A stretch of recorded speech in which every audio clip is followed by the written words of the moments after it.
I was offered $5,000 to sit in a room for a week. It wasn't worth it. I was referred by a temp agency.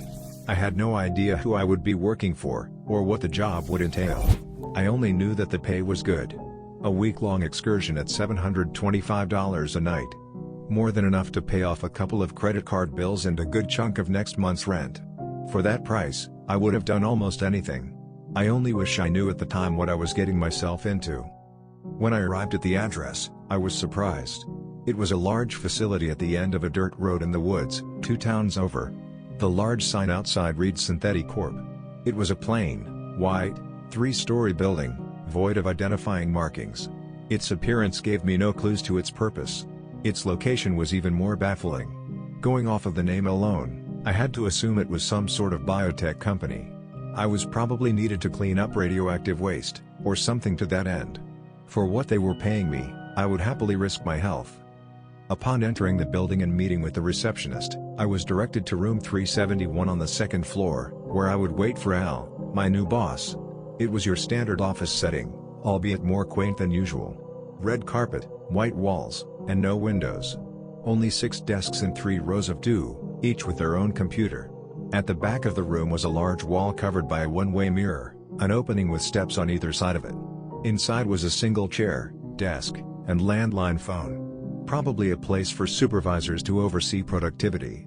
Other than that, the room harbored no points of interest, unless you fancied the waste bin and fern in the corner. An older gentleman opened the door to the room and came over to shake my hand, introducing himself as Al. He seemed to be in a rush, wasting no time in describing the task at hand. I was to stay in that very room from 8 p.m. until 6 a.m. the following day, every night for a week. He left me his cell number and a laminated list of rules to be followed. He told me he could not overstate enough the importance of following each and every one, exactly as they were outlined. Once he was sure I understood the gravity of the situation, he left me to my first shift in peace, closing the door behind him. That was it? Really? Just stay in the room for 10 hours a night? I had no clue as to why I was being paid over $5,000 to room sit, but I learned some time ago to never look a gift horse in the mouth. I simply sat down in the overseer's room with a smile on my face and went over the list of rules. There were 10 in total, all of which left me more than a little confused. 1. Once 8 p.m. rolls around, lock the door, and do not leave the room for any reason until 6 o'clock. Plan your bathroom usage and meal periods accordingly. No food or drink items within the room. 2. Do not use Hank's computer. It's the closest to the exit. No one is ever to touch it, under any circumstances. Not even Hank. 3. If the phone rings, answer it, but do not talk. No matter what the voice on the other end says, you are not to respond. Hang up after 2 minutes have passed. 4. Do not let the janitor in. We don't have one. 5. If anyone else comes to the door, let them in, but ignore them. Do not react, whatsoever. When they leave, shut the door and lock it behind them. 6. If the waste bin changes locations, place it back in the corner as soon as you notice. 7. If I stop by, only let me in if I know the password. 8. At 9:30 precisely, set each of the computer's home screens to different URLs, except Hank's. Do not react to the images. Act normal. 9. If you see Harvey, feed him one of the treats from Lisa's desk, the one opposite Hank's. 10. If there's an emergency, call my cell, but not after 10:05 p.m. Below the last rule was a final sentiment, scribbled over the laminate in pen. No one has made it past night 3. Good luck. I was perplexed, wondering for a moment if Al was a lunatic and if that was the reason no one else had lasted. Perhaps his quirks were too much for the previous candidates and they backed out, fearing for their safety at the hands of his fragile mind. I would not be swayed so easily. Even if Al was crazy, I would happily take his money for what was shaping up to be a very simple job. At least, that's what I thought. Day 1 was utterly boring. Nothing remarkable happened, definitely not anything to the extent of what Al's list would have me expect. At 9:30, I even changed the URLs on the computers, if for no other reason than to feel somewhat useful. The next night, however, was a little different. Day 2 started as it normally did. I settled in for another long night, making sure to eat and empty my bladder before locking myself in. At 9:25, just as I was about to ready myself to change the home screens again, I saw it. The waste bin was right there at the top of the steps to the overseer's room. I certainly hadn't placed it there. I felt a small spike in my adrenaline before calming down with a smile. The waste bin, the list. It was all a joke at my expense. Al would be in the next room, waiting anxiously to see the look on my face. I raced out to the office floor. There was no one there. I walked over to the exit and shook the knob. It was still locked. Confused and a tinge scared, I swiftly picked up the waste bin and walked it back over to the corner of the room. I checked the time, 9:30. I started changing the URLs on all of the computers, hoping desperately that I had imagined what just occurred. After skipping Hank's desk, I typed in the last website on PC number 6. I was about to pull away, when some strange imagery manifested on the screen. It was surveillance footage of the room. The very room I was in. I saw me looking at the computer. I turned and looked up, but there was no camera. Upon looking back at the screen, I saw something terrifying. I watched as a copy of me stepped out from the overseer's room. It walked up behind me, grabbed a hard drive from one of the desks, and wound up to strike me in the back of the head. I quickly turned to shield myself. There was no one there. I turned back and the screen changed, displaying the website I had entered as normal. I raced back to the overseer's room and sat down, more than a bit frazzled. I contemplated walking out, but I steeled myself to continue. I was fine, after all. Maybe Al wasn't a lunatic, but he didn't seem the type to wish me any harm, not that I knew him all that well.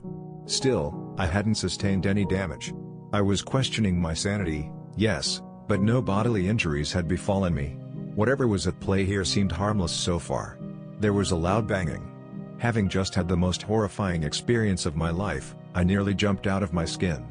A voice then penetrated the door. "It's the janitor. Just here to clean up. Can you open the door?" I recalled rule number 4 and denied him entry. "You did good not letting him in. You followed the rule. Now you're fine. So long as you follow the rules, you'll be safe. It's as simple as that. You can see this through." I jumped again. I really need to get in there and clean up. Open the door. I took a deep breath and peeled back my anxiety, successfully ignoring the janitor until he left. This was an accomplishment for me, and it actually felt pretty good. A challenge that I was able to best. Though I remained on the edge of my seat, the next few hours were uneventful. I even dozed out for a moment at one point. It wasn't until 2:30 a.m. that my next challenge would come. A multicolored cat jumped up on the desk in front of me, complete with beautiful splotches of black and orange.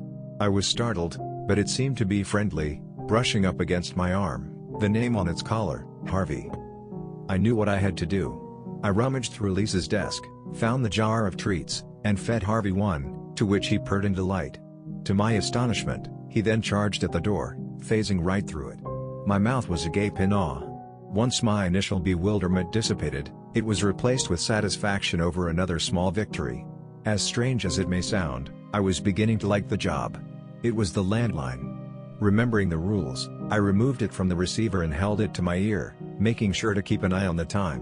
"Hey, it's Al. I'm going to be stopping by pretty soon to do a little work. How's the job treating you so far?" I remained silent. "Hello? You know you can talk if it's me, right?" I picked up the set of rules and looked them over again. There was nothing about Al calling. I didn't respond. This is no way to treat your employer. If you don't say anything, I'll have no choice but to fire you. Do you really want that? I stood my ground. Only 20 seconds to go. Fine. I'll see you soon to relieve you of your duty. I guess you couldn't even make it past night 2. The 2-minute mark came and I hung up on him. I felt safe as another hour went by. Reflecting on the trials I had faced thus far, I was bewildered, but determined. I wasn't going to let the room cloud my judgment. I was in control. "It's Lisa. Can I come in?" Though hesitant, I had to abide by Rule 5. I opened the door and a woman entered. "You must be the new guy. What do you think of the place?" I went back to my desk in the overseer's room and sat down, trying my best to act casual. Lisa walked up to the glass, knowing I could see through it. "Not very talkative, are you?" Her eyes unnaturally darted around in all directions and her skin drooped a bit, almost as if it was falling off the bone. I didn't answer. She didn't speak again.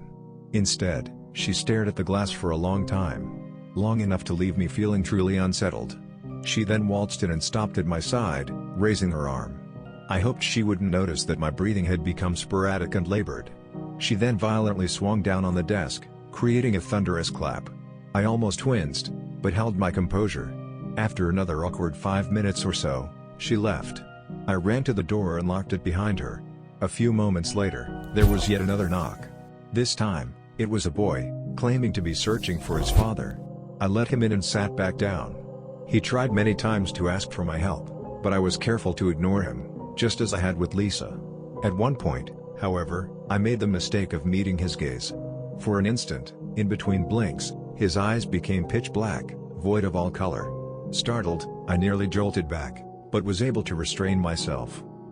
Like Lisa before him, the boy eventually left, and I quickly locked the door behind him. Another rule followed. Other than the waste bin moving around a few more times, nothing else happened that night. Before I knew it, it was time to go home. I heavily considered calling it quits, and may have even had a nightmare or two upon sleeping that day, but I found myself excited to continue, wondering what obstacles the room would throw at me next. Curiosity shouldn't have been enough to bring me back, but all rational trains of thought escaped me. The room had this pull that beckoned me to it. I was hopelessly compelled to return, powerless to its call. Any excuse would have sufficed. As such, I resumed my post the following night. Upon starting my shift, I was confident. I had dealt with quite a few absurdities up to this point, and waited patiently for my next opportunity. A couple of hours went by with no trouble. No cat, no images on the computers, no phone calls, and no waste bin antics. Boredom was beginning to set in when a loud knocking broke the silence. There was no voice. I yelled out from the overseer's room. "Who is it?" I asked. There was a brief pause. "It's me, Al." I picked up the list and reread rule number 7. "What's the password?" I heard him chuckle to himself. I never wrote down a password. He was right. There was no password written with the rule. It must have been him. I cautiously made my way to the door and opened it. Al was there to greet me with a smile. I sighed in relief. Let me guess. Scared of the things that go bump in the night. He laughed at my clear nervous disposition. "You have no idea." He shut the door and set up some things at one of the computers. "Say, why didn't you write down a password?" I asked. He smiled again. "It's a ploy. Anyone posing as me might try to come up with one, which would identify them as not being me. Understand?" "I see. Good thinking." He returned to his work at the computer. I didn't want to bother him, but I just had to know. "What is this place, anyway? Why do these things happen here?" He turned to face me. "It's best if you don't ask questions, especially ones that are far above your pay grade." I wasn't happy with my answer, but I knew it was all I would get out of him. I let him work in peace and sat back down in the overseer's room, watching through the one-way glass. That's when I realized something. The computer Al was using. It was Hank's. I double-checked the list to make sure. Yes, that was definitely Hank's desk, and no one was to touch his computer. Didn't that apply to Al as well? I turned over the list on the off chance I might find some more information. That's when my heart sank. In large, bold print on the back of the laminated sheet was text that read, "Password, Diner." What the? I grabbed my phone, reached for the scrap of paper with Al's number on it, and dialed it as fast as I could. There were a few tones, but he finally picked up. "Hello? Everything all right over there? Al, thank goodness. I made a mistake. I thought he was you." I let him in, and now he's on Hank's computer. He let out a long sigh of disappointment. I watched as Al's copy turned from his computer and then stood up. "Listen very carefully. Do not act suspicious in any way. You should be fine if he doesn't suspect anything. If you try to leave or call anyone else, it'll all be over. Understand?" "Yes. I understand." Al's copy began walking to the overseer's room. My heart was beating faster than it ever had before. "I'll be there soon. Just don't panic." He hung up. I kept the phone to my ear as Al's copy approached, so as to pretend I was talking to my wife. "I told you, hon, 6 o'clock. That's when I clock out. You don't have to wait up for me. You worry too much. Please, get some rest." Al's copy was in the room with me now, staring. I held the phone to my chest and looked back at him. "Everything okay?" I asked. He continued to stare for a few long seconds. "Can you help me with something on the computer?" I wondered if he could see my chest pounding. "Sure. I just need to finish this phone call. I'll be there as soon as I can." He stared for another moment and then walked back to Hank's desk. Though panicked, I kept up appearances by continuing to pretend on the phone. I even acted out an argument to lengthen the call. While doing this, I watched with bated breath as the knob gently turned and the door swung open. It was Al. I had never been so relieved in my life. He turned to the glass and put a finger to his mouth, gesturing for me to keep quiet. The clone was not yet privy to his arrival. Al snuck up behind his clone and grabbed him by the throat. The impostor struggled, but eventually succumbed to his vicious grip. He fell to the floor, a lifeless hull, before disintegrating into the carpet. I ran to Al and thanked him. I also apologized, profusely. No need to be sorry. This isn't the first thing to make it into the room, and I'm sure it won't the last either. I'm just glad you're okay. He smiled. Speaking of which, mind shutting the door? Wouldn't want another one of me stopping by. Of course. I walked over to the door and then realized something. I had left it unlocked after the copy came in. That's how Al was able to enter. Remembering the final rule, I slowly pulled out my phone and opened the call log. My most recent call connected at 10:18 p.m., 13 minutes past the deadline. I turned around to see Al standing right behind me. "Al, what's the password?" He grinned. "What password?" I ran out of there as fast as I could. The room still has a strange hold over me, but I will never go back. At least, I hope I won't.